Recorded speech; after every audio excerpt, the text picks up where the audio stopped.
Productions. Outstanding. So let's kick things off with this studio tour. Now for the beginning, let's start with the Yamaha HS5, and those have served me pretty well over the years, and I really do like these speakers.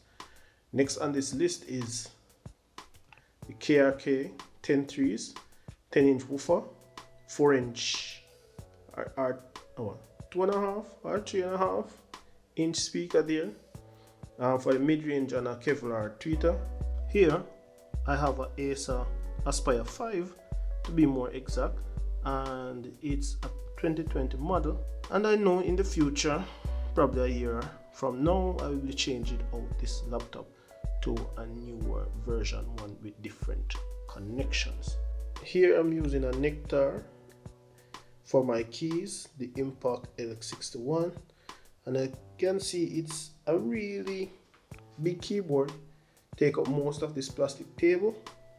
And I also have a sustain pedal connect to it. Here I have a Mackie big knob, a 24-inch monitor, a webcam that I use for my YouTube videos. Over this side by the window I have a guitar, acoustic guitar, in this black bag here.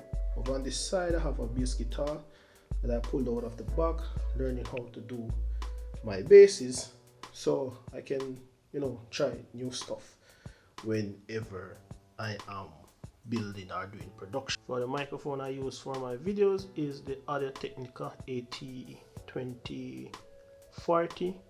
Moving over, I have a DT770 from Dynamic.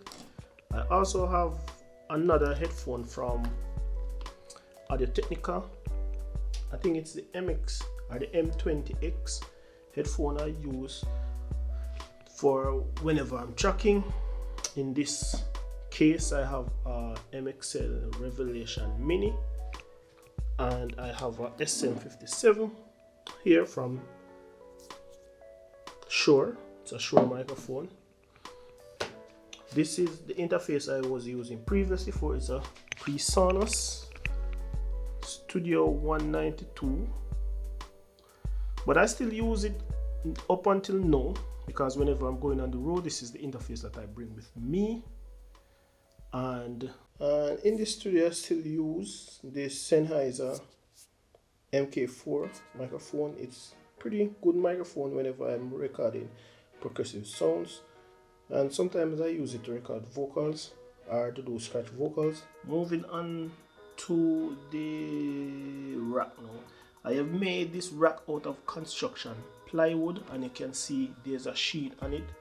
I treated it and I coated it with wood paint, so for instance that there is any spill or my hands rubbing on it, there won't be that things that comes off and jammed in your finger. So I pretty much treated it so it have that sheet on it and keep that natural look on it as is.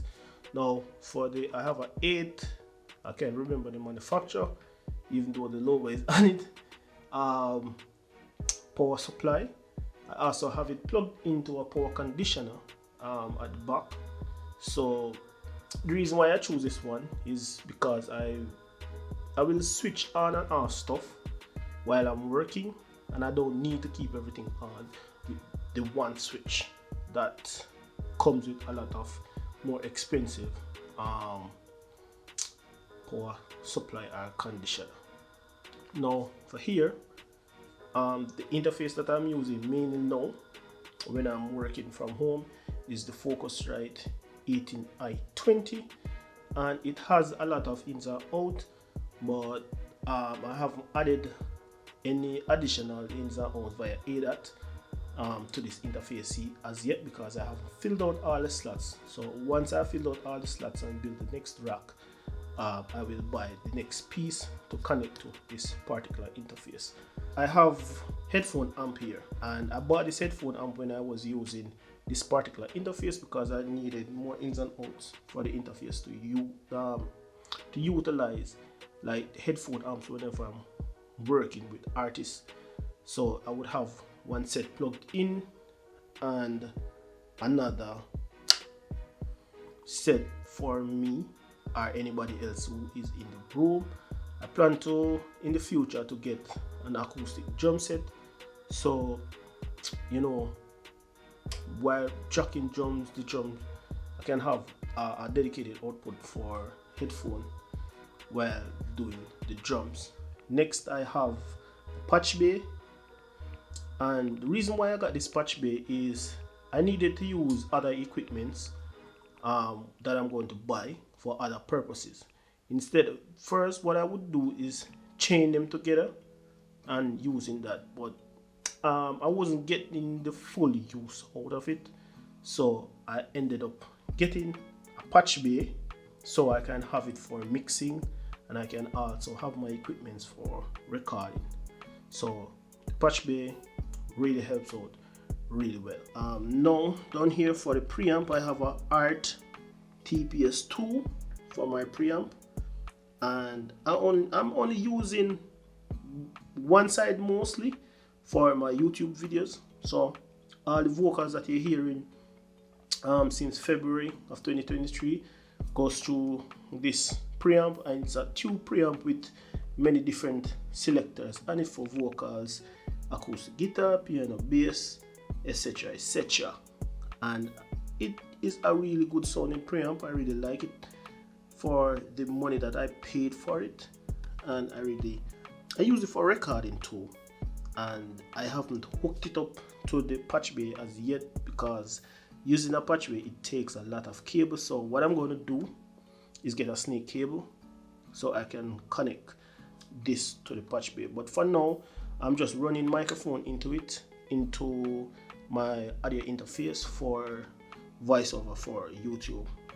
Now down here I have another Art compressor. It's the Pro VLA2, and I use this mostly like whenever I have harsh vocals.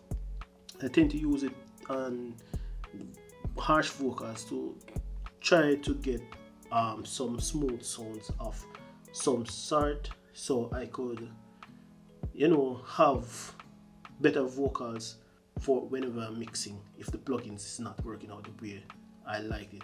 I like to use it on bass and synth sound to kind of warm it up a little bit and give it a little bit more of a 3D sound. I will use it there if needs be, but I always resort to plugins first, and if that doesn't work out, then I'll draw for a hardware compressor. Under here, I'm not sure if you're seeing it, in the top in the right corner I have a 4TB hard drive, and I have my network thing there, and this is not a surge protector, but nothing is plugged into it. Then I will use it to charge anything USB related, and there's a bunch of wires around there. So beyond that, I also have a Forza what do you call it, the battery thing. So whenever I have power outage or glitches being made in the power grid, things don't turn off just like that. So I have that to just a backup. And that's pretty much it for the studio tour. If you see anything that you would like me to do a review on, please let me know in the comments below, and tell me what you really think of my setup that is growing. Currently now I'm about to change out a few stuff, so probably by 3 months time there's a lot more gear coming in. So without further ado, until next time, it's about Eldorado. Peace out.